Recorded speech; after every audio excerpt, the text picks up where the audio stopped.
नमस्कार. हॅलो सह्याद्रीच्या आजच्या भागात सगळ्यांचं मनापासून स्वागत करते. मी डॉक्टर मृण्मयी भजक. मंडळी, 2024च्या निवडणुकांकडे सगळ्यांचेच डोळे लागलेले आहेत. जबाबदार भारतीय नागरिक म्हणून आपण सगळेजण मतदान करणार आहोतच, पण त्यासाठी मतदार यादीतलं आपलं नाव तपासून घेणं हेही खूप गरजेचं आहे. जर तुमचा पत्ता बदलला असेल किंवा लग्नानंतर मुलींच्या नावामध्ये बदल झाला असेल किंवा इतर कोणताही बदल आपल्या माहितीमध्ये झाला असेल तर त्यासाठी काय करायचं ह्याविषयीचा अतिशय महत्त्वाचा कार्यक्रम आज आपण घेऊन आलेलो आहोत. आजचा विषय जाणून घेऊया. आजचा हॅलो सह्याद्रीचा विषय आहे हॅलो वोटर, मतदान जनजागृती. आणि या अतिशय महत्त्वाच्या विषयावर मार्गदर्शन करण्यासाठी आपण तशाच एका महत्त्वाच्या व्यक्तिमत्वाला, अधिकाऱ्यांना इथं आमंत्रित केलेलं आहे. आज आपल्या बरोबर आहेत महाराष्ट्र राज्याचे मुख्य निवडणूक अधिकारी श्रीकांत देशपांडे सर. सर नमस्कार. कार्यक्रमात आपलं मनापासून स्वागत करते. धन्यवाद. थँक्यू. आज आपण ह्या महत्त्वाच्या विषयावर चर्चा करणार आहोत आणि सरांकडून माहिती जाणून घेणार आहोत. तर कार्यक्रमाला सुरुवात करूया. सर पुन्हा एकदा आपलं स्वागत करते. सर आता सध्या सगळेच जण 2024च्या निवडणुकांची वाट पाहत आहेत आणि एक मतदार म्हणून मतदार देखील उत्सुक आहेत. तर सर सध्या भारत निवडणूक आयोगाचा SSR म्हणजेच स्पेशल समरी रिव्हिजन कार्यक्रम चालू आहे, ज्याला आपण मराठीमध्ये विशेष संक्षिप्त पुनरीक्षण असं म्हणतो. तर नक्की काय आहे, यामध्ये काय काय उपक्रम राबवले जातात? हा महत्त्वाचा आहे की सध्याचा जो संक्षिप्त पुनरीक्षणाचा जो कार्यक्रम चालू आहे त्याच्याबद्दल सगळ्यांना माहिती असण्याची गरज आहे. कारण आपल्याला माहिती आहे की 27 ऑक्टोबरला आपण प्रारूप मतदार यादी जाहीर केलेली आहे आणि प्रारूप मतदार जाहीर करण्याच्या अगोदर आपण काही गोष्टी केलेल्या आहेत. त्याच्यामध्ये पहिली गोष्ट केलेली आहे की मतदार यादींचं आपण शुद्धीकरण केलेलं आहे. बरं. म्हणजे आपण प्रत्येक मतदाराला केंद्रस्तरीय अधिकारी जे आहेत त्यांनी घरोघरी भेटीचा कार्यक्रम केला होता आणि प्रत्येक मतदार हा आहे की नाही, तिथेच राहतो की नाही याची खात्री केली होती. त्याला आपण व्हेरिफिकेशन म्हणतो. आणि महाराष्ट्रातल्या सगळ्या मतदारांचं आपण व्हेरिफिकेशन केलं. त्याच्यामध्ये जे मयत आढळले किंवा जे कायमस्वरूपी सोडून गेलेले आहेत त्यांची वगळणी आपण केली. काही लोकांचे फोटो व्यवस्थित नव्हते तर ते आपण त्याच्यामध्ये बदलून दिले. आणि अशा पद्धतीने काम करून आपण मतदार केंद्र जे आहेत त्याचं पण सुसूत्रीकरण केलं. म्हणजे काही मतदान केंद्र आपण नवीन तयार केली मतदारांची संख्या वाढल्यामुळं, किंवा जे पूर्वीचं मतदान केंद्र होतं त्याच्यापेक्षा चांगल्या सुविधा असलेलं मतदान केंद्र जवळ उपलब्ध आहे तर तिथे आपण नवीन जागी शिफ्ट केलं. अशा पद्धतीने सुसूत्रीकरण केलं आणि हे सगळं एक्झरसाइज करून मग आपण हे प्रारूप मतदार यादी आता जाहीर केलेली आहे. आता इथून खरं म्हणजे संक्षिप्त पुनरीक्षणाचा कार्यक्रम सुरू होतो की 27 ऑक्टोबर ते 9 डिसेंबर हा जो कालावधी आहे ज्याला आपण दावे आणि हरकती याच्यासाठी आपण हा राखीव ठेवलेला आहे. म्हणजे या पिरियडमध्ये आपण लोकांना असं आवाहन करतो की त्यांनी आपलं नाव जर त्याच्यामध्ये यादीमध्ये नसेल तर मतदान नोंदणीचा फॉर्म भरावा किंवा त्याच्यामध्ये तपशील बरोबर नसेल तर त्या दुरुस्तीचे फॉर्म भरावेत. अशा पद्धतीचं आवाहन करतो आणि ही जी मोहीम आहे ती 9 डिसेंबरपर्यंत आपण चालवणार आहोत. त्याच्यामध्ये वेगवेगळ्या कॅम्पेन्स असतील, कॅम्प्स असतील, त्याची पण प्रसिद्धी प्रत्येक जिल्ह्यामध्ये जिल्हाधिकारी करतात. म्हणजे जसं काल आणि परवा आपण प्रत्येक मतदान केंद्रावर केंद्रस्तरीय अधिकारी ठेवला होता आणि तिथे त्यांना सांगितलं होतं की लोकांना की तुमचे जर काही फॉर्म भरायचे असतील तर तिथं सुद्धा येऊन तुम्ही ते भरू शकता. तसंच 24 आणि 25 नोव्हेंबरला पण ते प्रत्येक मतदान केंद्रावर मतदान केंद्रस्तरीय अधिकारी असणार आहे. त्यामुळे त्यांची पण मदत आपल्याला घेता येते. काही कॅम्प्स आहेत, जसे काही तृतीयपंथीयांसाठी कॅम्प्स असतील किंवा विद्यार्थ्यांच्यासाठी कॉलेजमध्ये कॅम्प्स असतील, तर त्याची माहिती त्या त्या जिल्ह्यामध्ये प्रसिद्ध केली जाईल. तसेच आपण विशेष ग्रामसभा 1 ते 7 नोव्हेंबरपर्यंत घ्यायला सांगितलेली आहे. त्याच्यामध्ये ते ग्रामसभा होत आहेत, त्याच्यामध्ये मतदार यादीचं वाचन होत आहे. तर हे वेगवेगळी मोहीम जे आहे ते आपण मोहीम सुरू आहे. आणि मग 9 डिसेंबरनंतर मग आपण 26 डिसेंबरपर्यंत जे अर्ज प्राप्त होतात त्याच्यावर आपण कारवाई करतो.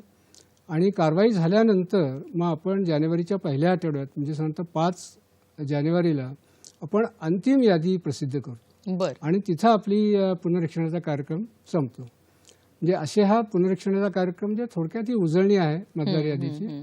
कुठं कमी आहे, कुठं राहून गेलं असेल किंवा काय दुरुस्ती असतील तर ती दुरुस्त्या करण्यासाठी किंवा नवीन मतदार योजनेचे विशेष मतदार आहेत त्यांची नोंदणी करण्यासाठी एक संधी आहे.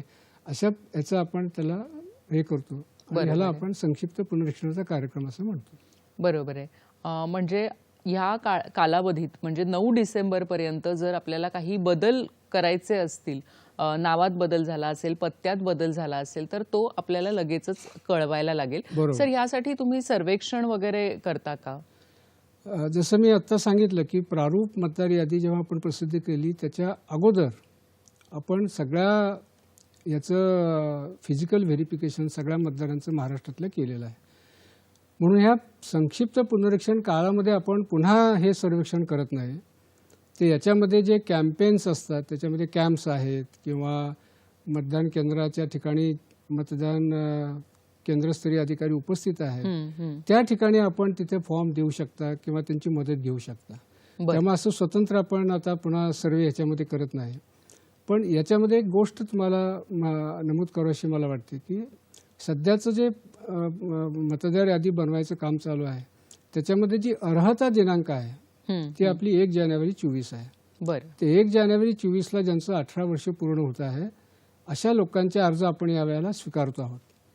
परंतु आता कायद्यामध्ये थोडासा असा बदल केलेला आहे की 18 वर्ष पूर्ण व्हायची सुद्धा आता आपल्याला वाट पाहायची गरज नाही.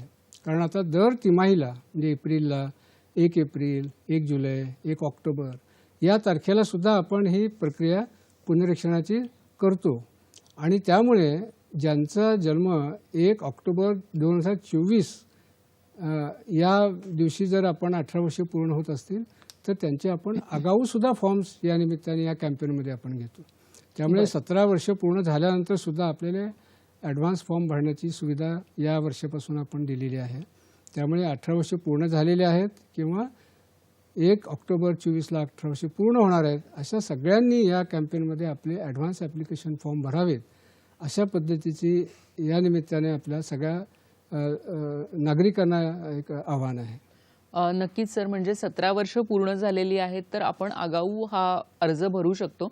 सर ह्यासाठी कुठले कुठले अर्ज आपल्याला भरणं गरजेचं आहे? आता याच्यामध्ये जे अर्ज आहेत ते नवीन जर तुम्ही मतदार असाल तर त्याला आपण 6 नंबरचा अर्ज आपण त्याला भरायला सांगतो. किंवा जर एखादा मयत झाला असेल आपल्या कुटुंबामध्ये त्यासाठी पण 7 नंबर भरायला सांगतो. आणि जिथे आपल्याला बदल आहेत जसं की आपण स्थलांतर केले एका मतदारसंघातून दुसऱ्या मतदारसंघामध्ये किंवा एका पत्त्यावरून दुसऱ्या पत्त्यावर किंवा आपले काही तपशीलमध्ये काही चुका आहेत तर त्या चुकासुद्धा दुरुस्त करण्यासाठी आपण 8 नंबरचा फॉर्म भरतो. म्हणजे एखाद्याला समजा आपलं मतदान कार्ड हरवलेलं आहे तर त्यासाठी सुद्धा 8 नंबरचा फॉर्म भरून आपण मतदान कार्ड पुन्हा ते मिळवू शकतो. किंवा एखादा अपंग आहे, दिव्यांग आहे अशा व्यक्तींना सुद्धा चिन्हांकित करण्यासाठी आपण 8 नंबरचा फॉर्म वापरू शकतो. आणि चिन्हांकित एवढ्यासाठी करणं महत्त्वाचं आहे की जेव्हा चिन्हांकित करतो एखादे दिव्यांग त्यावेळेला निवडणूक यंत्रणेला समजतं की हे जे लोक दिव्यांग आहेत आणि त्यांच्यापर्यंत आपण निवडणुकीच्या वेळेला त्यांच्यापर्यंत पोहोचू शकतो, त्यांना सहाय्य देऊ शकतो. चेअर असेल, व्हेकल असेल, व्हीलचेअर असेल, अशा पद्धतीची मदत देऊ शकतो. आणि आता इलेक्शन कमिशनने असं रिसेंटली धोरणात्मक निर्णय घेतलेला आहे की ज्या दिव्यांगांचं जे प्रमाण आहे दिव्यांगत्वाचं ते जर 40% वर असेल तर त्यांना सुद्धा घर बसल्या घरून सुद्धा मतदान करता येतं, अशा पद्धतीचं एक धोरण बरं. इलेक्शन कमिशनने ठेवलेलं आहे. त्यामुळं अशा कारणासाठी आपल्याला दिव्यांगाचं चिन्हांकित जर करून घेतलं तर त्याचा निश्चितपणे निवडणूक यंत्रणेला फायदा होतो. आपल्यापर्यंत पोहोचून आपल्याला त्याची मदत करण्याची सुद्धा संधी निवडणूक आयोगाला प्राप्त करून देता येते. त्यामुळे असे हे फॉर्म्स आपल्याला भरून त्याच्यामध्ये नाव नोंदवता येतं किंवा त्याच्यामध्ये दुरुस्तीही करता येतं. बरं सर, तुम्ही म्हणालात की चिन्हांकित आपल्याला करता येतं, पण मग ते इतरांनाही कळतं का की आपण समजा कोणी अपंग म्हणून जर चिन्हांकित केलं तर ते सगळ्यांना कळतं जर ऑनलाईन केलं तर, की फक्त निवडणूक आयोगालाच कळतं? हां, म्हणजे याच्यामध्ये अनेक दिव्यांगांचे असं ॲप्रिहेन्शन असतं मनामध्ये की बाबा माझं नाव त्याच्यात चिन्हांकित केलं तर ते माझं जगजाहीर होईल का माझं अपंगत्व. तर तसं नाही आहे. हे फक्त आमच्या इलेक्शन कमिशनच्या डेटाबेसमध्ये ते चिन्हांकित होतं. ते आपल्या रोलमध्ये कुठेही आम्ही त्याच्यामध्ये म्हणत नाही की त्याचं नमूद केलेलं नसतं. त्यामुळे ते पूर्ण गोपनीय असतं. आणि चिन्हांकित केल्यामुळे फक्त निवडणूक यंत्रणेला कळतं की आपल्या मतदार यादीमध्ये कोण कोण दिव्यांग आहेत. बरोबर. आणि त्यांच्यापर्यंत आगाऊ पद्धतीने आपल्याला पोहोचता येतं, एवढाच त्याचा लिमिटेड उद्देश असतो. आणि त्यांना त्या सुविधा देखील आपल्याला पोहोचवता येतात, तुम्ही आता ज्या सांगितल्या त्या अगदी अगदी बरोबर. सर, नवीन मतदार जे असतात तर ते नोंदणीसाठी अर्ज करतात, पण जे जुने मतदार असतात एकदा नाव मतदान यादीत आलेलं आहे, मग त्याच्यामध्ये काही बदल असतील, पत्त्यांचे बदल असतील किंवा इतर काहीही बदल असतील, तर त्या दुरुस्त्यांसाठी अर्ज करण्यास लोक फारसे उत्सुक नसतात किंवा त्यांना असंही वाटतं की आता एकदा मतदार यादीत नाव आलं की ते कायमचं राहणार आहे. तर अशांसाठी तुम्ही काय सांगाल? अशा नागरिकांना तुम्ही काय आवाहन कराल? मला वाटतं हाच एक महत्त्वाचा तुम्ही प्रश्न विचारलात की हे बदल असतील किंवा त्याच्यात काय दुरुस्ती असतील तर कशासाठी करायच्या. आणि दुरुस्त्या आपण वेगवेगळ्या ह्याच्यामध्ये करतो. काही समजा महिलांचं लग्नानंतरचं नाव बदललेलं असतं, ते आपण दुरुस्त करून बदल करून घेतो. काहींची जन्मतारीख चुकलेली असते किंवा काहींचं लिंगसुद्धा बऱ्याच चुकलेलं असतं किंवा पत्ता बदललेला असतो किंवा मोबाईल नंबर बदललेला असतो किंवा मोबाईल नंबर त्याच्यामध्ये आपण रजिस्टर किंवा नमूद केलेला नसतो. मला वाटतं हे सगळं बदलून घ्यायचं एक 2 कारणं मी आपल्याला देतो की उदाहरणार्थ पत्ता. समजा आपण ज्या पत्त्यावर राहता तिथंच खरं म्हणजे आपण सर्वसाधारण रहिवास धरला जातो आणि आपल्याला मतदानाचा हक्क तिथून प्राप्त होतो.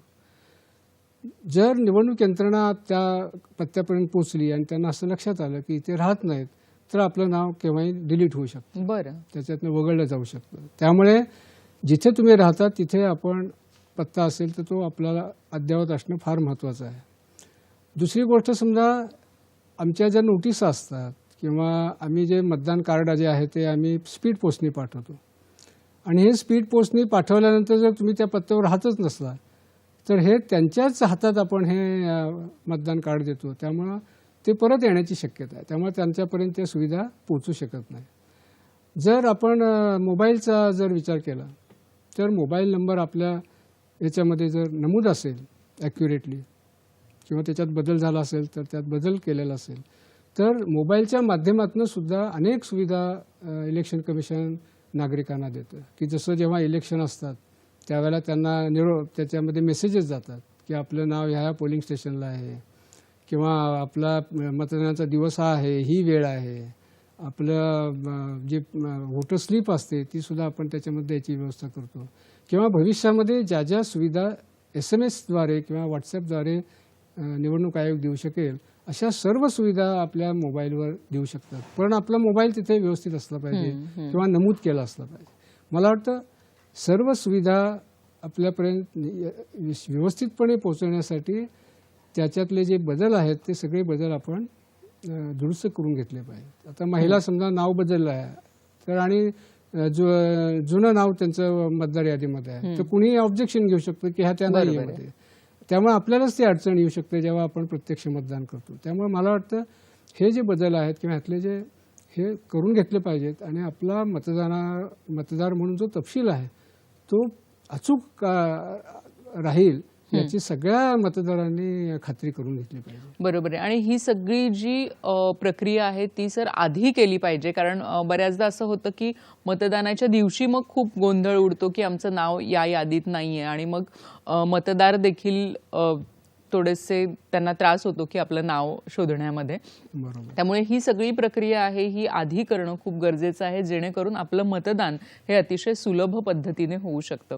सर, तुम्ही आता काही अर्ज सांगितले, त्या अर्जांबद्दल खूप कमी लोकांना माहिती असते किंवा जरी ऐकलेलं असलं तरी ते अर्ज नक्की कुठे भरायचे हे माहिती नसतं. तर याबद्दल तुम्ही काय मार्गदर्शन कराल? खरं म्हणजे ह्याचे 2 प्रकार आहेत की ज्यांनी आपण अर्ज भरू शकतो. की पहिला जो आहे तो म्हणजे फिजिकल, म्हणजे ज्याला आपण आमच्या वेबसाईटवर अर्ज आहे तो डाउनलोड करून घ्या किंवा छापील अर्जसुद्धा मतदार नोंदणी कार्यालयामध्ये मिळू शकतात. तर तिथे आपण ते फिजिकली भरू शकतात. त्याचे डॉक्युमेंट्स त्याला जोडून ते आपण तिथे देऊ शकतो. हा एक झाला फिजिकल मोड.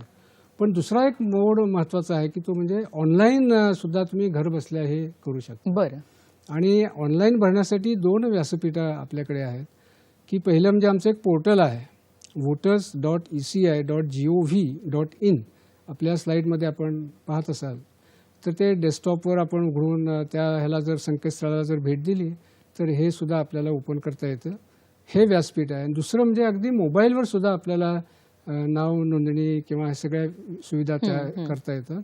त्यासाठी व्होटर्स हेल्पलाईन ॲप निवडणूक आयोगाचं हे महत्त्वाचं ॲप आहे.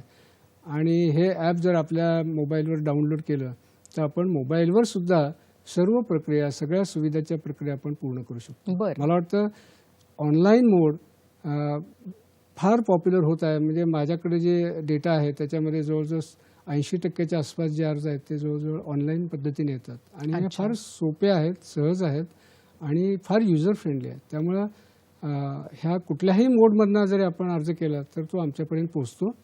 आणि विशेष म्हणजे ऑनलाईनमध्ये अर्ज केल्यानंतर त्याचा एक रेफरन्स नंबर जनरेट होतो. अच्छा. आणि हा रेफरन्स नंबरवर आपण आपला स्टेटसही पाहू शकतो. अर्जाचा काय ती स्थिती काय आहे त्याच्यात. तर हे सगळं आपल्याला पाहता येतं. त्यामुळे मला वाटतं ऑनलाईन या पद्धतीने मोठ्या प्रमाणात अर्ज आता लोक भरत आहेत आणि ही लोकांना माहिती असण्याची आवश्यकता आहे. बरोबर आहे सर. म्हणजे ऑनलाईन पद्धत ही एक अतिशय सोपी पद्धत आहे. घरबसल्या आपण हे सगळे अर्ज भरू शकतो. सर, हे ऑनलाईन व्यासपीठावरून जो अर्ज भरला जातो तर त्यासाठी काय करावं लागतं? तर त्याच्यासाठी आपल्याला एक महत्त्वाची डॉक्युमेंट्स असतात. पण त्याच्या अगोदर आपल्याला हे कसं वापरायचं ऑनलाईन मोड ते समजून घ्यायला पाहिजे. की आता एक स्लाईडमध्ये मी दाखवतो की तुम्हाला त्याच्यामध्ये 2 हे जसं मी म्हटलं व्होटर्स पोर्टलवरची एक संकेतस्थळ आहे आणि दुसरं व्होटर्स हेल्पलाईन. आता व्होटर्स हेल्पलाईन आणि संकेतस्थळाच्या प्रक्रिया सर्वसाधारणपणे सारख्याच आहे. त्याच्यामध्ये फरक जास्त नाही आहे. आता व्होटर्स हेल्पलाईन ॲपमध्ये हे ॲप तुमचा आयफोन असेल किंवा अँड्रॉइड तुम्ही वापरत असाल तर दोन्ही ठिकाणी ते ॲप स्टोअरमध्ये किंवा ह्याच्यामध्ये प्ले स्टोअरमध्ये उपलब्ध आहे. ते तुम्ही डाउनलोड करायचं तुमच्या मोबाईलमध्ये. आणि हे डाउनलोड केल्यानंतर कुठलेही ॲप डाउनलोड केल्यानंतर ते जनरली विचारतात की तुमची agree with the terms condition. ते तुम्ही होय म्हटलं की मग नंतरचा एक पर्याय येतो की तुम्ही तुमची लँग्वेज निवडा. मग तुम्ही त्यात समजा मराठी निवडलं तर ते तुमच्या मोबाईलवर ते ॲप डाउनलोड होतं. बरं. एकदा डाउनलोड तुमचं झालं की मग तुम्हाला तुमचा एक अकाउंट तयार करायला लागतो त्या ह्याच्यामध्ये. आता जसं ईमेलवर आपण अकाउंट तयार करतो किंवा कुठल्याही पोर्टलवर आपण अकाउंट तयार करतो तसंच ह्याच्यामध्ये अकाउंट करायला लागतं. आणि वोटर्स जे पोर्टल आहे जिथे आपण हे करतो तिथं साईनअप, जसं तुम्ही पाहू शकता तिथे की साईनअपचा एक मार्क असतो. तिथं जर केलं तर तुम्हाला मग तो फॉर्म येतो. मग त्या फॉर्ममध्ये तुम्ही जे पर्टिक्युलर्स आहेत ते भरले तर मग त्याचा पासवर्ड तयार होतो. पासवर्ड तयार करून मग ते अकाउंट तयार होतं. जे तुम्ही केव्हाही पुन्हा लॉग इन करू शकता. व्होटर्स हेल्पलाईनमध्ये जेव्हा तुम्ही एक्सप्लोअर म्हणून त्याच्यामध्ये 3 आडव्या लाईन असलेले एक बटन आहे त्याला जर आपण हे केलं तर तुम्हाला सगळा तो मेनू येतो. आणि त्याच्यामध्ये मग लॉग इनचा तुम्हाला दिसेल, लॉग इन किंवा गेस्ट युजर किंवा असे मेन्यू येतात. त्याच्यामध्ये तुमचं जर खातं ऑलरेडी असेल तर लॉग इन करून तुम्ही होऊ शकता, पण तुम्ही नवीनच आहात तर लॉग इनचा तुम्ही एक जसा म्हणजे तो ऑप्शन दाबा. लॉग इन केल्यानंतर मग तिथं न्यू युजर, कारण तुम्ही पहिल्यांदाच करताय म्हणून न्यू युजरचा एक ऑप्शन तुम्हाला दिसेल त्याच्यामध्ये. तो त्याला केला की मग त्याच्यामध्ये पुढची जी प्रक्रिया आहे तुमचं अकाउंट तयार करण्याची ती सुरू होते. आणि याच्यामध्ये दोनच गोष्टी तुम्हाला लागतात. एक तुमचा मोबाईल नंबर लागतो आणि तुमचा ईमेल जर तुमच्याकडे असेल तर. तो ऑप्शनल आहे, म्हणजे असेल तर चांगली गोष्ट आहे, म्हणजे त्याच्या माध्यमातून सुद्धा इलेक्शन कमिशन आपल्याकडे पोहोचू शकतं. तर तुम्ही मोबाईल तुम्ही त्याच्यात एंटर केला की तुम्ही सेंड OTPचा येतो आणि ते OTP आल्यानंतर तो तिथं भरला की मग त्याच्यानंतर आपण स्वतःचा पासवर्ड आपण क्रिएट करू शकतो. आणि पासवर्ड क्रिएट करायचा आणि तो कन्फर्म केला की तुमचं खातं तयार होऊ शकतं. आता हे पासवर्ड करण्यामध्ये सुद्धा काही जे सूचना आहेत त्यासुद्धा त्याच्यामध्ये नमूद केलेल्या असतात की बाबा कमीत कमी 6 अक्षरं त्याच्यामध्ये असावीत. त्यात कमीत कमी एक अंक असावा 0 ते 9 पैकी. एक स्पेशल कॅरेक्टर असावं, जसं स्टार आहे किंवा @ आहे. आणि कमीत कमी एक अक्षर त्यातलं कॅपिटल लेटर असावं. अशा पद्धतीने का पासवर्ड आपण तयार करू शकतो. आणि हा पासवर्ड मग तिथे तुम्ही टाकला आणि तिथं कन्फर्म पुन्हा त्याच्यामध्ये केला तर तुमचं अकाउंट तयार होतं. आणि मग you successfully create an account. आणि एकदा तुमचं अकाउंट तयार झाला की मग तुम्ही त्या ॲपवरच्या किंवा त्या संकेतस्थळावरच्या सगळ्या सुविधा आपण याच्यामध्ये मिळवू शकतो. आणखी एक गोष्ट महत्त्वाची आहे की तुम्ही समजा वोटर्स हेल्पलाईन ॲपवर तुम्ही तुमचा पासवर्ड तयार केला, अकाउंट तयार केलं, तर त्याच अकाउंटचे क्रेडेन्शियल्स तुम्हाला वापरून जे संकेतस्थळावर जे सुविधा तुम्हाला प्राप्त करून घ्यायच्यात तर त्या सुद्धा घेता येतात. म्हणजे त्यासाठी वेगळा तुम्हाला पासवर्ड क्रिएट करायची गरज नाही. त्यामुळे एकदाच क्रिएट केला तर दोन्ही ठिकाणी तो पासवर्ड लागतो. त्यामुळे तुम्ही लॉग इन करताना तुमचा मोबाईल नंबर, त्याचा OTP आल्यानंतर त्याचा OTP भरायचा आणि पासवर्ड त्याच्यामध्ये नमूद केलेला असतो. तिथं जर तो पासवर्ड भरला तर you enter into the app ॲप. मग ते ॲप तुमचं सगळ्या सुविधा घेण्यासाठी फिट राहतं, व्यवस्थित सुरू होतं. नक्कीच. म्हणजे या ऑनलाईन पद्धतीमुळे अनेक सुविधा आपल्याला घरबसल्या प्राप्त झालेल्या आहेत. तसंच संकेतस्थळावर आणि ॲपवर दोन्हीकडे तुम्ही तोच पासवर्ड ठेवू शकता किंवा तेच क्रेडेन्शियल्स ठेवू शकता. आणखी बरीच माहिती या विषयावर आपण जाणून घेणार आहोत आणि सरांकडून मार्गदर्शन करून घेणार आहोत. आता वेळ झाली एका छोट्याशा विश्रांतीची. पाहत रहा हॅलो सह्याद्री.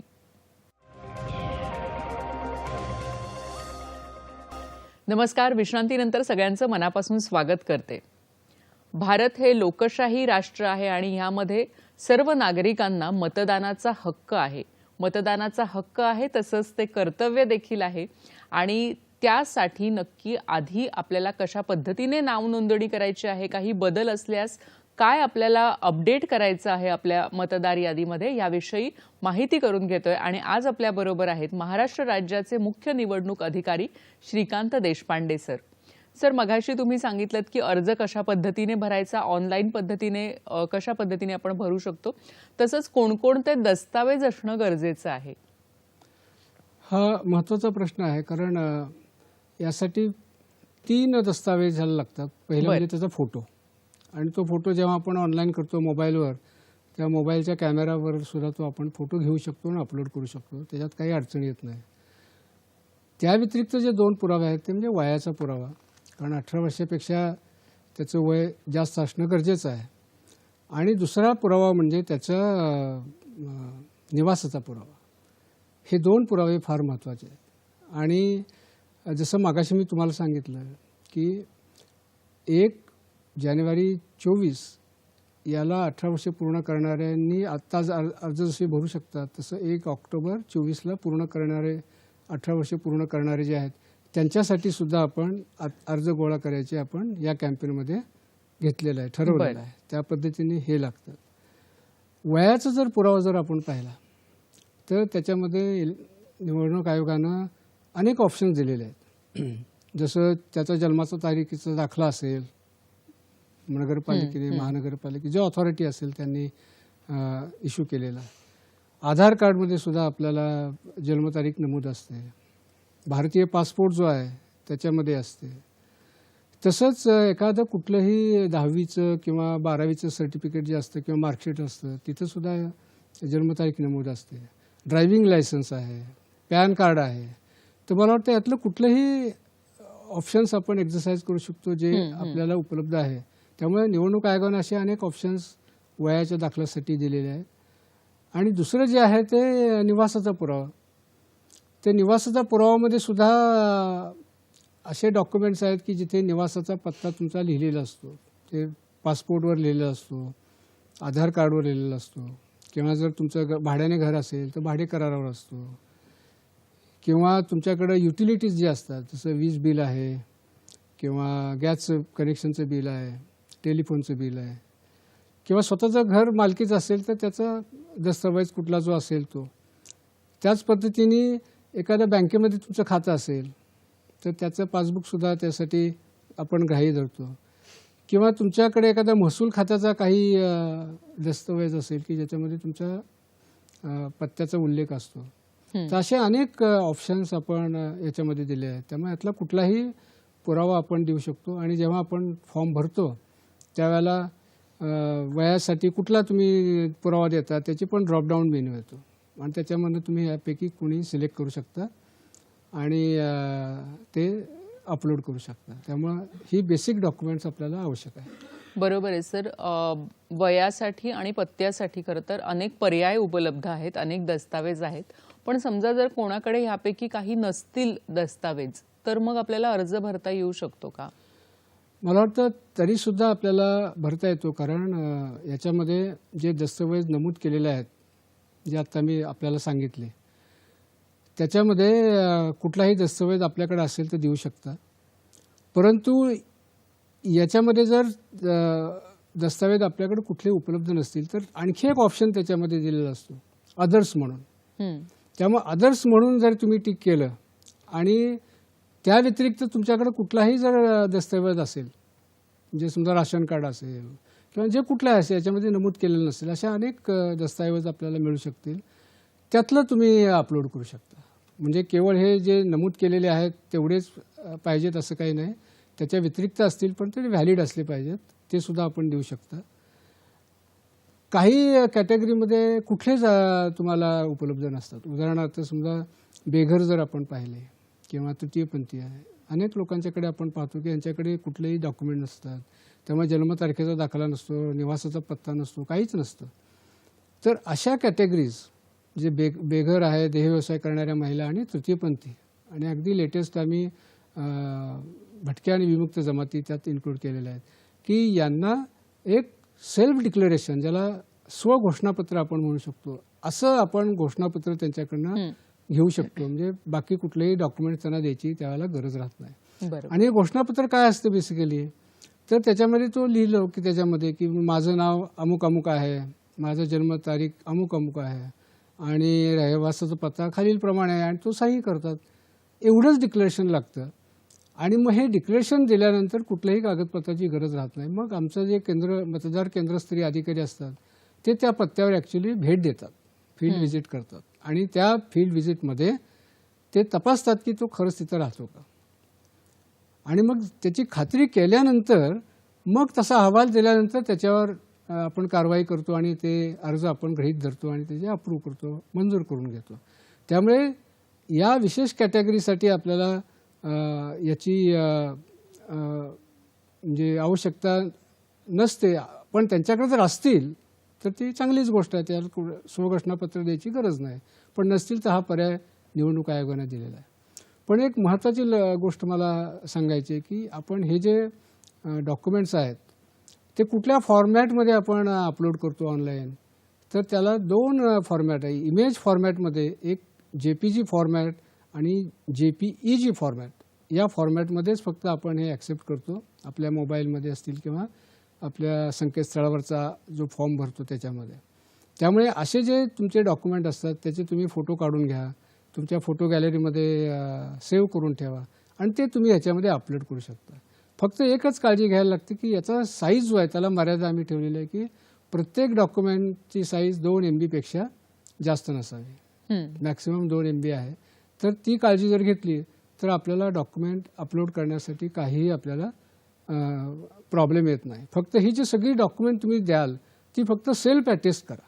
म्हणजे त्या प्रत्येक डॉक्युमेंटवर तुम्ही स्वतःची एक स्वाक्षरी करा. म्हणजे ते सेल्फ अटेस्टेड डॉक्युमेंट्स अपलोड जेव्हा त्या ॲपमध्ये फॉर्म भरताना सांगतील तुम्ही आता अपलोड करा, त्यावेळेला हे फोटो त्याचे काढू शकतो किंवा फोटो गॅलरीमध्ये जे आपण सेव्ह केलेले आहेत ते आपण अपलोड करू शकतो. त्याच्यात काही अडचण येत नाही. बरोबर आहे सर. सरांनी अतिशय सविस्तर अशी माहिती दिलेली आहे. जर तुमच्या डॉक्युमेंटचा साईज जर जास्त असेल तर त्याला आपण 2 MB पर्यंतचा साईज करून घेऊ शकतो आणि ते अगदी सोप्या पद्धतीने अपलोड होऊ शकतात. सर आता मतदार नोंदणीचा ऑनलाईन अर्ज हा कसा भरायचा, तर याबद्दल मार्गदर्शन कराल का? मला वाटतं हा आपला आजच्या चर्चेचा फार महत्त्वाचा भाग आहे. कारण मगाशी सांगितलं की व्होटर हेल्पलाईन आता ॲप तुम्ही डाउनलोड केलं असं आपण गृहीत धरू, अकाउंट निर्माण केला किंवा वेबसाईटवर तुम्ही जाऊन त्याचा अकाउंट निर्माण केला, तर दोन्ही पद्धतीने भरायची जी प्रक्रिया ती सर्वसाधारणपणे सारखीच आहे. बरं. आता मी समजा व्होटर हेल्पलाईनबद्दल पाहिलं तर त्याच्यामध्ये जो होमपेज आहे त्याचं एक्सप्लोर केल्यानंतर तर त्या होमपेजवर तुम्हाला वेगवेगळे ऑप्शन्स येतात व्होटर सर्व्हिसेसच्या नावाखाली. आणि मग त्याच्यामध्ये new waters app registration form असतो नंबर 6, त्याच्यानंतर डिलिशन असेल तर 7 नंबर, करेक्शन्स असतील तर 8 नंबर, आधार तुम्हाला अपडेट करायचं असेल तर 6B नंबर, तुमच्या अर्जाचा तपशील बघायचा असेल तर स्टेटस ऑफ ॲप्लिकेशन, तुम्हाला तक्रार जर काही करायची असेल तर तीही तक्रार तुम्हाला करता येते आणि मग त्या तक्रारीचा सुद्धा तुम्हाला स्टेटस पाहता येतो. अशा अनेक सुविधा त्याच्यामध्ये दिलेल्या आहेत. आणि जर संकेतस्थळावर गेला तर तुम्हाला ऑप्शन दिसेल की new registration for general electors, तर तो तुम्ही ऑप्शन केला तर मग पुढची प्रक्रिया आपोआप सुरू होते. आता हे करत असताना ह्या अनेक ह्याच्यामध्ये आपल्याला सेक्शन्स येतात त्या अर्जामध्ये आणि सेक्शन्स खूप सोपे असतात. वेगवेगळे त्यातले भाग असतात. जसं तुम्ही तुमचं राज्य निवडा, कुठल्या जिल्ह्यात आहे निवडा, कुठली विधानसभा किंवा लोकसभा मतदारसंघ आहे तो निवडा, म्हणजे कुठल्या मतदारसंघासाठी तुम्ही अर्ज भरताय. नंतर तुमचा वैयक्तिक तपशील असतो, तुमच्या नातेवाईकांचा तपशील असतो, संपर्क असतो, तुमचा आधाराचा तपशील असतो. आधार आता आपण व्हॉलंटरी केलेला आहे त्यामुळे आधार कंपल्सरी नाही आहे, परंतु तुम्ही ती देऊ शकता. जन्मतारखेची माहिती, नंतर पत्त्याची माहिती, हे सगळे जे आहेत ते सगळी त्या अर्जात जसं जसं आपण पुढे जाऊ तसं तसं एक एक एक सेक्शन आपण त्याच्यामध्ये जसं ते प्रॉम्प्ट करेल की तुम्ही आता ही माहिती भरा तशी आपल्याला ती भरता येते. आता उदाहरणार्थ जो पहिला टप्पा जसं सांगितलं section A, section B, section C असे आपण पाहिले, तर पहिल्या ह्याच्यामध्ये आपण आपले निवड करतो राज्याची, जिल्ह्याची आणि मतदारसंघाची. हे करत असताना नीट निवडा, म्हणजे त्याच्यामध्ये चुका होऊ देऊ नका, म्हणजे त्याच मतदारसंघामध्ये तुमचं नाव नेमलं जाईल. वैयक्तिक माहितीमध्ये तुमचं पहिलं नाव आणि आडनाव असतं. तुम्ही जेव्हा तिथे इंग्रजीमध्ये लिहिलं तर ते खाली जे आहे तिथं ॲटोमॅटिकली मराठीमध्ये तिथे दिसेल आणि ते मराठीमध्ये आहे त्याच्यामध्ये जर काही चूक असेल तर ते सुद्धा तुम्हाला तुमच्या जो इन्स्टॉल केलेलं असतं तुमच्या मोबाईलमध्ये त्याच्या आधारे तुम्ही ते मराठी मजकूरमध्ये बदल करू शकता किंवा तिथे प्रिंटरचा पण ऑप्शन दिलेला असतो. आणि मग त्याच्यामध्ये एका नातेवाईकीची आपल्याला माहिती द्यायची असते. आई असतील घरातले, वडील असतील, पत्नी असेल, तर ती माहिती भरायची. त्याच्यानंतर मग पुढे आपले बाकीचे तपशील भरण्यासाठी पुढचा स्क्रीन तुम्हाला उपलब्ध होईल. त्याच्यामध्ये मग आपण मोबाईल क्रमांक जे संपर्कासाठी जे आहेत ते मोबाईल क्रमांक आणि ईमेल ID जर तुमच्याकडे असेल तर तो देऊ शकता. शक्यतो स्वतःचा मोबाईल द्यावा किंवा कुटुंबात असेल तर आईचा किंवा वडिलांचा जो कुटुंबातला त्याचा मोबाईल दिला तरी चालू शकतो. पण हा मोबाईल नमूद केल्यानंतर पुन्हा त्याचा OTP येतो आणि त्या OTP व्हेरीफाय झाल्यानंतरच ती पुढची प्रक्रिया मग सुरू होते. आणि मग आधार तपशील आपण देऊ शकतो, आपलं लिंग त्याच्यामध्ये नमूद करू शकतो आणि मग त्याच्या पुढच्या टप्प्यामध्ये आपण जन्मतारखेकडे येतो आणि जन्मतारखेची माहिती आपल्याला ते प्रॉम्प्ट करतात की तुम्ही भरा. त्याच्यामध्ये सुद्धा ते कॅलेंडर येतं आणि त्या कॅलेंडरमध्ये तुम्ही वर्ष निवडू शकता, महिना निवडू शकता, दिवस निवडू शकता, म्हणजे ती जन्मतारीख आपण त्याच्यामध्ये नमूद करू शकतो. काही लोकांच्या जन्मतारखेचा कुठलाही पुरावा नसतो, मग पण त्यांना वय माहिती असतं फक्त, मग माझं 30 वय आहे, 35 वय आहे, तर तोही त्याच्यामध्ये ऑप्शन आपण दिलेला आहे की त्यांचं वयसुद्धा ते फक्त नमूद करू शकतात. आणि अशी बेसिक माहिती भरल्यानंतर मग नंतर पुढचा स्क्रीन येईल की तुम्ही तुमचा जो निवासाचा पत्ता आहे तो भरा. मग त्याच्यामध्ये तुमचा घर क्रमांक असेल, फ्लॅट असेल, गाव, शहर, त्याचा रस्ता, हा पत्ता फार महत्त्वाचा आहे, कारण इथं जिथं तुम्ही व्यवस्थितपणे लिहिला तर त्याच्यामध्ये काही चुका होणार नाही. आणि जो आपण इंग्रजीमध्ये लिहू त्याचं मराठी खाली येतं, त्यामुळे मराठी पण व्यवस्थित आहे याची पण खात्री करा. कारण बऱ्याच वेळेला आपण तुमचं जे एपिक कार्ड आहे ते आपण स्पीड पोस्टनी पाठवतो, त्यामुळे हे स्पीड पोस्टनी त्याच पत्त्याला जाईल याची खात्री होते. त्यामुळे पत्ता अचूक राहील हे मतदारांनी पाहणं फार गरजेचं आहे. आणि तो सहज सापडेल कोणालाही अशा पद्धतीचं, म्हणजे काही समजा तिथे बारीक सारीक तुमचे डिटेल्स असतात ते जर लिहिले तरी चालतात. म्हणजे हे सगळे रकाने जर आपण व्यवस्थित भरले तर आपल्याला नोटीस असेल, व्होटर स्लिप असेल किंवा एपिक कार्ड जे आहे ते तुमच्या आहे त्या पत्त्यावर तुम्हाला ते मिळू शकतं. आणि मग नंतरच्या टप्प्यामध्ये ते प्रॉम्प्ट करतं की तुमचं अपंगत्वाचा जर काही डिटेल्स असतील तर ते भरा. जर समजा तुम्ही अपंग असाल, दिव्यांगाच्या जे डिटेल्स आहेत की कुठल्या प्रकारामध्ये तुमचं दिव्यांगत्व येतं आणि त्यात दिलेल्या प्रकारामध्ये नसेल तर इतर तुम्ही टिक करू शकता आणि ती माहिती भरू शकता. त्याची टक्केवारी किती आहे ती माहिती भरू शकता. आणि मग त्याच्यामध्ये आपण जिथे राहतोय पत्त्यावर त्या पत्त्यामधल्या कुटुंबामधल्या कोणाचा तरी एक एपिक नंबर जो त्याच्याकडे व्होटर आयडेंटिटी कार्ड आहे त्याचे डिटेल्स द्यावेत. हा डिटेल्स एवढ्यासाठी महत्त्वाचा आहे की समजा तुम्ही त्या कुटुंबातल्या समजा एकाचा एपिक नंबर दिला तर आम्हाला समजतं की तो कुठल्या मतदारसंघामध्ये, कुठल्या पार्टमध्ये, कुठल्या पोलिंग स्टेशनला तो अटॅच केलेला आहे. त्यामुळे तुमचं पण नाव त्याच पोलिंग स्टेशनला तुमच्या फॅमिलीबरोबर जाईल. म्हणून हा उद्देशाने आपण त्याचे डिटेल्स मागितलेले असतात की कुटुंबातलं कोणाचं तरी आम्हाला एपिक कार्डचे डिटेल्स द्या. म्हणजे हे आम्हाला सोपं जातं, म्हणजे तुमचं नाव भलत्याच मतदार केंद्रामध्ये जाणार नाही याची आम्ही खात्री करतो. आणि त्याच्यानंतरचा पुढचा जो आहे की जे तुम्ही डिटेल्स दिलेले आहेत त्याचे पुरावे तुम्हाला जोडायला लागतात.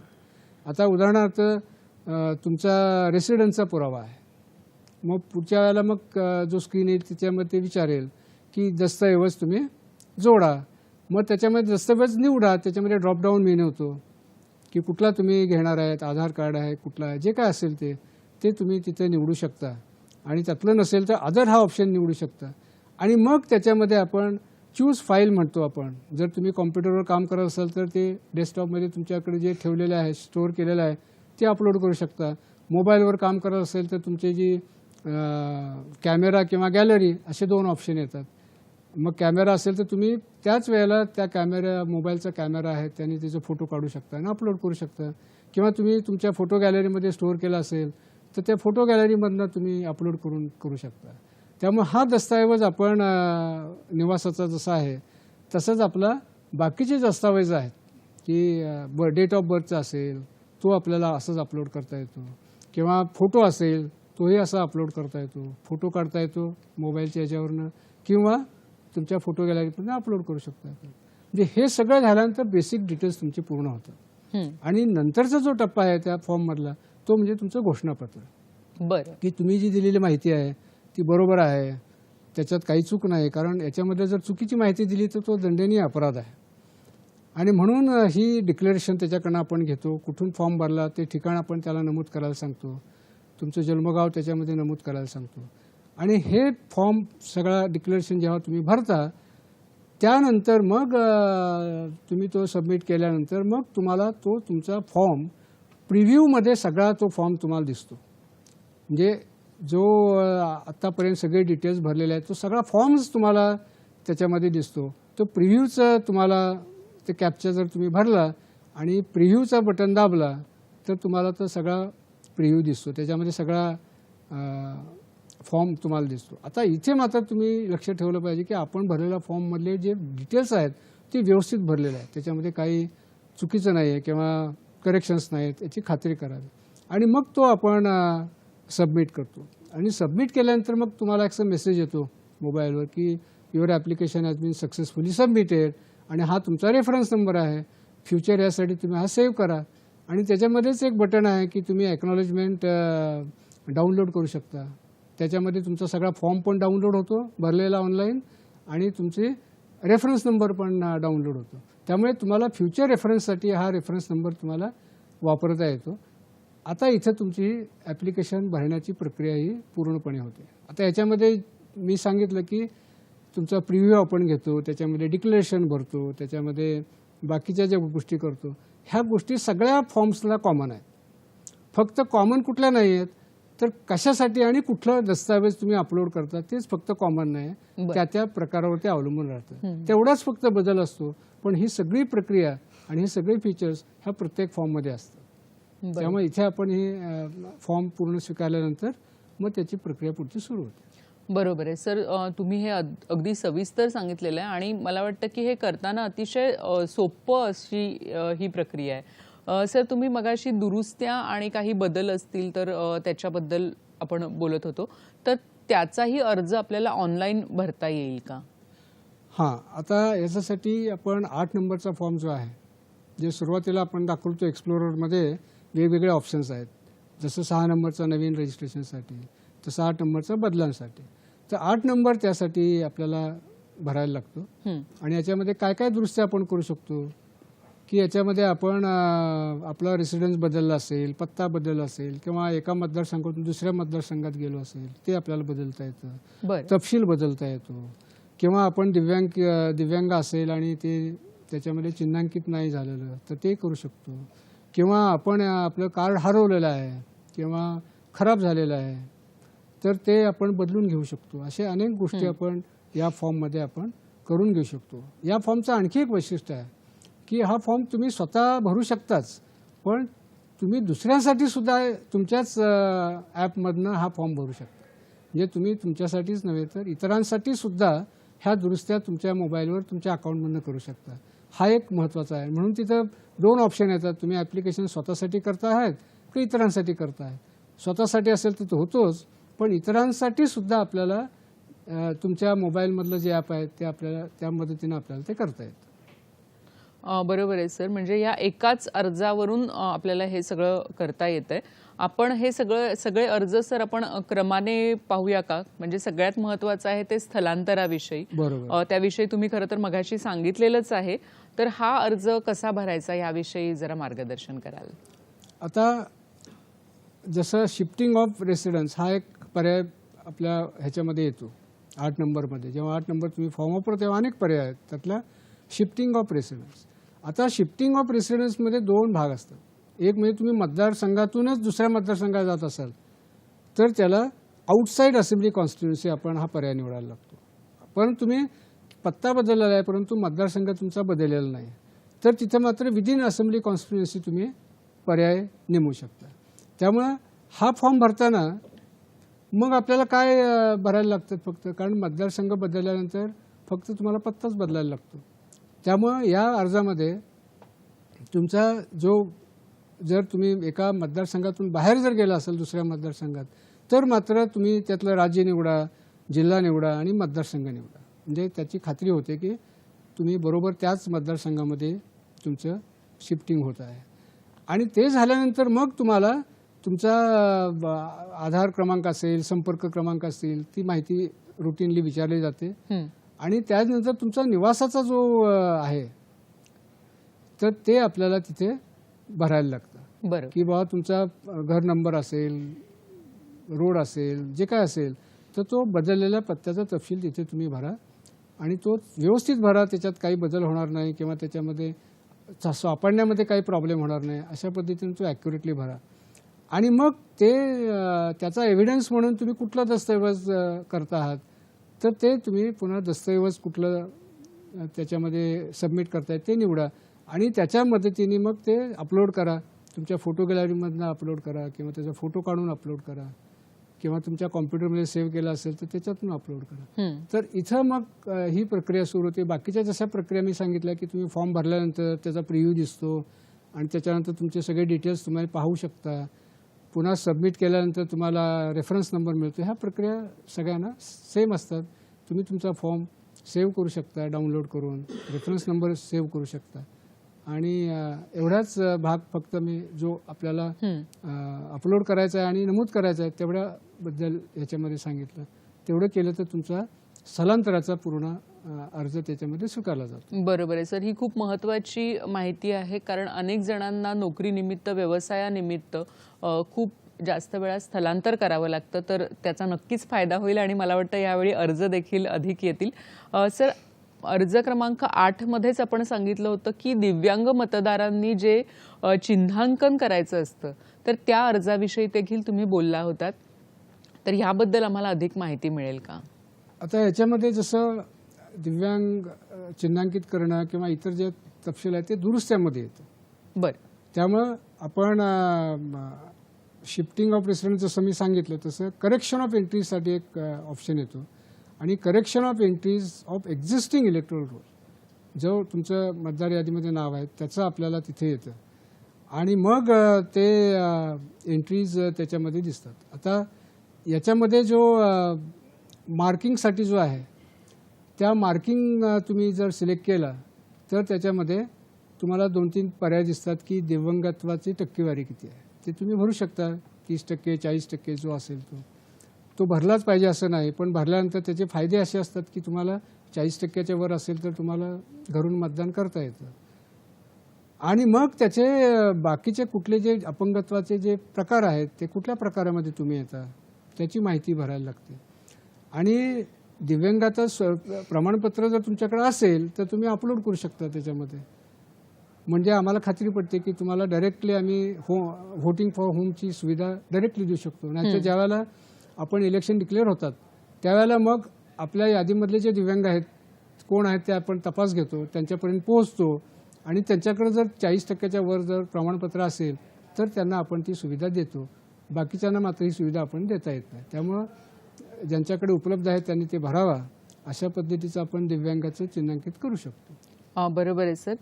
सर, कधी कधी आपलं जर वोटर आय डी जर खराब झालं असेल किंवा काही नैसर्गिक आपत्तीमुळे ते नष्ट झालं असेल तर त्यासाठी आपल्याला काय करता येऊ शकतं? बऱ्याच वेळेला लोकांची पण असते अडचण की हरवलेलं आहे समजा उदाहरणार्थ किंवा एखाद्या आपत्तीमध्ये ते जळून गेलेलं आहे किंवा प्रॉब्लेम झालेला आहे तर किंवा म्युटिलेट झालेलं आहे, इतकं खराब झालं आहे की ते चेहराच ओळखू येत नाही त्याच्यामध्ये. अशा परिस्थितीमध्ये आपण issue of replacement of epic हा आपल्याला करता येतो. इथं आपण विदाऊट करेक्शन्स आहेत म्हणजे जे तुमचं मतदार यादीमध्ये नाव आहे ते जसे तसं कुठलाही बदल न होताच फक्त तुम्हाला एपिक तुम्हाला कार्ड मिळेल. पण त्याच्यामध्ये जर बदल असतील तर माझा असा सल्ला राहील की तुम्ही ते बदल करा आणि बदल केल्यानंतर जेव्हा तुमचा अर्ज स्वीकारला जाईल त्यावेळेला तुम्हाला आपोआपच एपिक कार्ड नवीन मिळेल. त्यासाठी पुन्हा वेगळा अर्ज करायची गरज नाही. परंतु तुमच्या तपशिलामध्ये काही बदल नाही, काहीच करेक्शन नाही तर हा issue of replacement epic without correction हा एक्झरसाइज करा आणि त्याच्यानंतर तुम्ही त्याचा जो तपशील आहे तो तपशील भरा. म्हणजे त्याच्यामध्ये तपशीलमध्ये येतात की तुमचं हरवलं असेल तर लॉस्ट म्हणून तुम्ही मार्क करा किंवा एखाद्या आपत्तीमध्ये डिस्ट्रॉय झालं असेल तर तसं नमूद करा किंवा ते खराब झालेलं आहे म्युटिलेट झालं असेल तर ते करा. पण जे हरवलेलं आहे तिथं मात्र तुम्हाला एक पोलीस ठाण्यामध्ये तक्रार दाखल करायला लागते हरवलं म्हणून आणि त्याची FIR कॉपी आपल्याला याच्यामध्ये दस्तऐवज म्हणून आपल्याला ते अपलोड करायला लागतं. बरोबर आहे. आणि बाकीच्या ठिकाणी फक्त आपण डिक्लेरेशन घेतो की बाबा माझं आता हरवलेलं आहे, हरवलं नाही म्हणजे तुमचं आगीतच नष्ट झालेलं आहे तिथं आपण काही प्रूफ मागत नाही. परंतु म्युटिलेट झालं असेल, खराब झालं असेल तर आम्ही त्याला म्हणतो की तुम्ही हे जे एपिक आहे ते जेव्हा तुम्हाला नवीन मिळेल त्यावेळेला तुम्ही ते आम्हाला परत करणार आहात अशा पद्धतीची हमी आपण घेतो आणि त्यांना ते विनामूल्य आपण ते एपिक कार्ड त्यांना स्पीड पोस्टने त्यांच्या घरी आपण ते पाठवू शकतो. बरोबर आहे सर. मला वाटतं सर तुम्ही खूप खरं तर वेगवेगळे जे प्रेक्षकांच्या मनातले प्रश्न आहेत त्यांची उत्तरं दिलेली आहेत. मतदार यादीत आपलं नाव कसं तपासायचं ह्याविषयी आम्हाला काय सांगाल?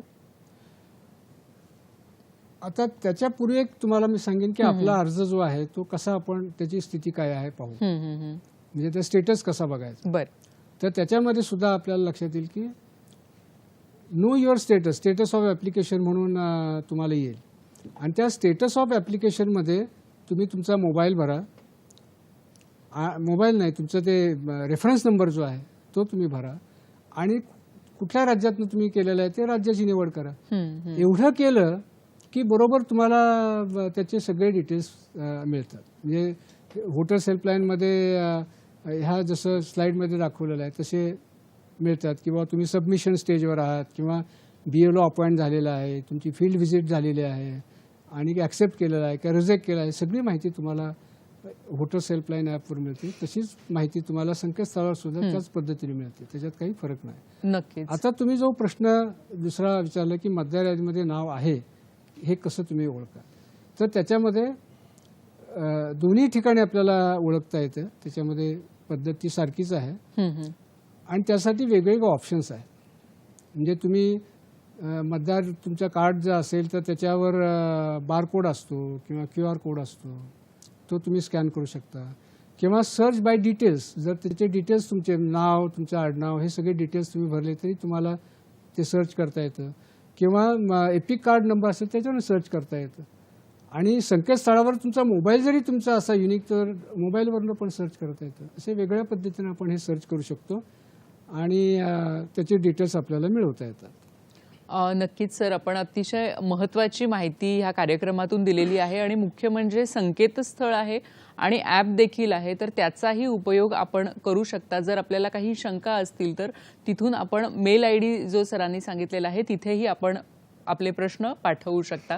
सर, आपण इथे आलात आणि अतिशय महत्त्वाची माहिती आमच्या सगळ्या दर्शकांना दिलीत आणि जे नवीन आता मतदार होणार आहेत त्यांच्यासाठी देखील ही माहिती अतिशय उपयुक्त होती. आमच्या संपूर्ण हॅलो सह्याद्रीच्या टीमतर्फे आपले मनापासून आभार मानते. खूप खूप धन्यवाद. धन्यवाद. थँक्यू. दर्शको, आपण पुन्हा भेटूया नवीन कार्यक्रमात नवीन विषयासह. तोपर्यंत नमस्कार.